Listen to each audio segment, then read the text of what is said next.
Welcome back everyone. अभी news आई है कि जैन धर्म के प्रसिद्ध साधु आचार्य विद्यासागर महाराज जी ने 77 साल की आयु में संलेखना कर अपने प्राण त्याग दिए। तो आज के वीडियो में हम डिस्कस करेंगे अबाउट आचार्य विद्यासागर महाराज। साथ ही में हम डिस्कस करेंगे जैन फिलॉसफी के बारे में। उसमें हम डिस्कस करेंगे दिगंबर और श्वेतांबर सेक्ट में क्या डिफरेंस है। फिर हम देखेंगे जैनिज्म और बुद्धिज्म के बीच में डिफरेंस और सिमिलैरिटी। उसके बाद हम जानेंगे जैन में तीर्थंकरास का जो कॉन्सेप्ट है, और लास्ट में हम जानेंगे संलेखना क्या है और क्या ये इंडिया में बैन है कि नहीं। एंड उसके बाद थोड़े बहुत एमसीक्यूज देखेंगे। तो आज की वीडियो जो गवर्नमेंट एग्जाम की प्रिपरेशन कर रहे हैं उनके लिए तो बहुत जरूरी हो जाती है, साथ ही में जो नॉलेज के लिए देख रहे हैं। Nice. पहले देख लेते हैं आज का संस्कृत श्लोक जो है योग है कर्मसु कौशलम, यानी योग ही कर्मों में कुशलता है। आचार्य विद्यासागर जी का जन्म 10 अक्टूबर 1946 को कर्नाटका के सादलगांव में हुआ और इनकी मृत्यु 18 फरवरी 2024 को डोंगरगढ़ जो छत्तीसगढ़ में है वहां चंद्रगिरी में हुई। इनकी माता का नाम था आर्यका साम्यामती और इनके पिताजी का नाम था मल्लप्पा। वहीं पर इनके बचपन का नाम था विद्याधर। 22 साल की उम्र में यानी 30 जून 1968 को आचार्य ज्ञान सागर महाराज जी ने अजमेर में इन्हें मुनि दीक्षा दी, यानी इसके बाद वो नॉर्मल पर्सन से मुनि बन गए थे और तब उन्हें टाइटल मिला था मुनि विद्यासागर का। फिर 22 नवंबर 1972 में इन्हें टाइटल मिला आचार्य विद्यासागर जी का।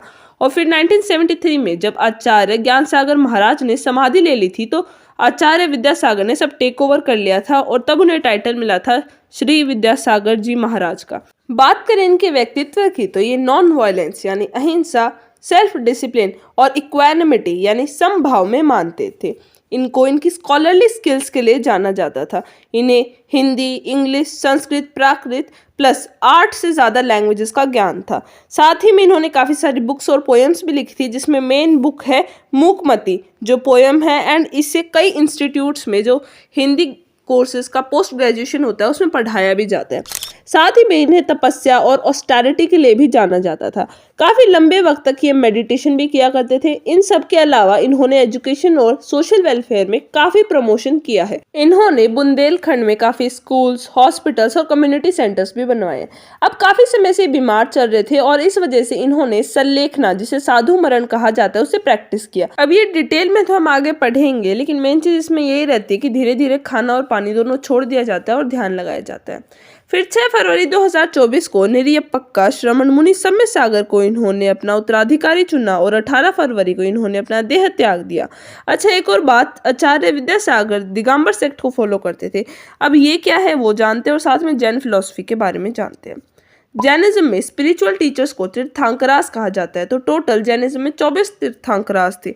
नंबर 1 थे ऋषभनाथ, सेकंड थे आदिनाथ, फिर 23rd थे पार्श्वनाथ और 24th जो सबसे ज्यादा फेमस रहे हैं महावीर।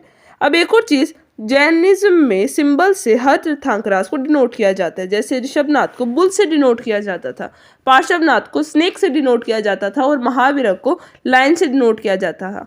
साथ ही में ऋषभनाथ और 4 और तीर्थंकरास का जन्म अयोध्या में हुआ था और बाकी और रीजंस की वजह से भी अयोध्या को जैन धर्म के लिए पवित्र स्थल माना जाता है।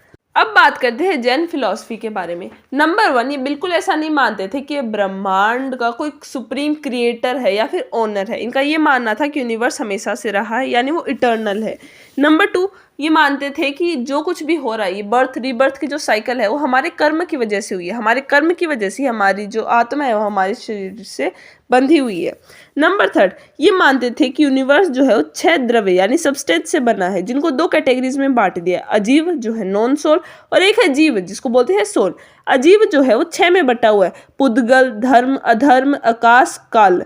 अब एक और चीज, जीव जो है जिसे सोल कहते हैं, इसे ना बनाया जा सकता है ना इसे खत्म किया जा सकता है। हमारा जीव जो कर्म करता है जिसे असर्व बोलते हैं, इसी वजह से हम बंध जाते हैं एक चक्र में जिसे संसार बोलते हैं। और इससे बचने के लिए हम संवारा यानी असर्व को रोकने के लिए हम एक निरंजना करेंगे, जिसका मतलब है डिसोसिएशन, वो भी हर चीज से। और लास्ट में होगा कैवल्य, जिसे कहा जाता है कि हमें सुप्रीम नॉलेज मिल गया है। ये सब होता है त्रिरत्न की मदद से। नंबर 1 आता है फेथ, जिसे बोलते हैं सम्यक श्रद्धा। नंबर 2 है नॉलेज, जिसे बोलते हैं सम्यक ज्ञान। और नंबर 3 है एक्शन, जिसे बोलते हैं महावर्ती। ये टोटल 5 होते हैं। अब नंबर 4 है कि 5 टीचिंग्स होती हैं जैनिज्म में, जिसे बोला जाता है अहिंसा, सत्य, अस्तेय, अपारिग्रह और ब्रह्मचर्य। अब माना जाता है कि जैनिज्म को फैलाने में सबसे बड़ा रोल था चंद्रगुप्त मौर्य का, और ये पहले राजा थे जिन्होंने जैनिज्म अडॉप्ट किया था बद्रबाहु के अंडर, और साथ ही में इनकी मृत्यु भी संलेखना से ही हुई थी। अब बात करते हैं दिगंबर और श्वेतांबर सेक्ट के बारे में।